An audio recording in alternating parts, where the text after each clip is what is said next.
ఆరోగ్యం కొరకు సూర్యదేవుడు పూజించాలి. అదే ఆదివారం పూట.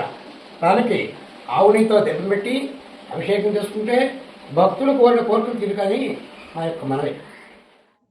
ఓం నమో సూర్యదేవాయ నమః. మెరకముడద మండలం సామలింగపురం గ్రామంలో సూర్యనారాయణమూర్తి దేవస్థానం ఉందండి. చాలా బాగా ఉంటుంది. అక్కడ అరసవిల్లులో ఉంది. మళ్ళీ రెండో దేవస్థానం ఇక్కడే ఉందండి. సండే మాత్రం పూజలు బాగా చేస్తారండి. చాలా బాగా ఉంటుంది.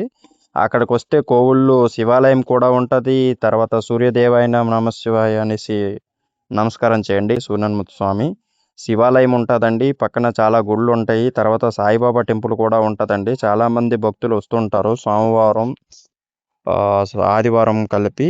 ఈ గుడి మీరు ఎవరైనా చూసున్నా, ఈ గుడికి ఎవరైనా వచ్చి ఉంటే నా వీడియోని కంపల్సరీగా కామెంట్ చేయండి. మీరు ఏ ఊరు నుంచి చూస్తున్నారనేది కూడా నా కామెంట్ చేసి నా వీడియోకి లైక్ చేసి నా ఛానల్ని ఫాలో చేయండి. ఎందుకంటే మా ఊరు దగ్గరలో ఉన్న ప్రతిష్ఠ పొందిన ఈ ఆలయాలు ఎంతమందికి తెలుసు అని తెలుసుకోవడం కోసం చిన్న ఆరాటం అండి. సాయిబాబా గుడి ఉంటుందండి. చాలా బాగా కట్టారు. ఇక్కడ ప్రతి లక్షవారం కూడా భోజనాలు జరుగుతాయండి. నిజంగా అంతవరకు అలా జరపడం చాలా గ్రేట్ అండి. ఓం శ్రీ సాయిరామ్. నచ్చితే లైక్ చేయండి.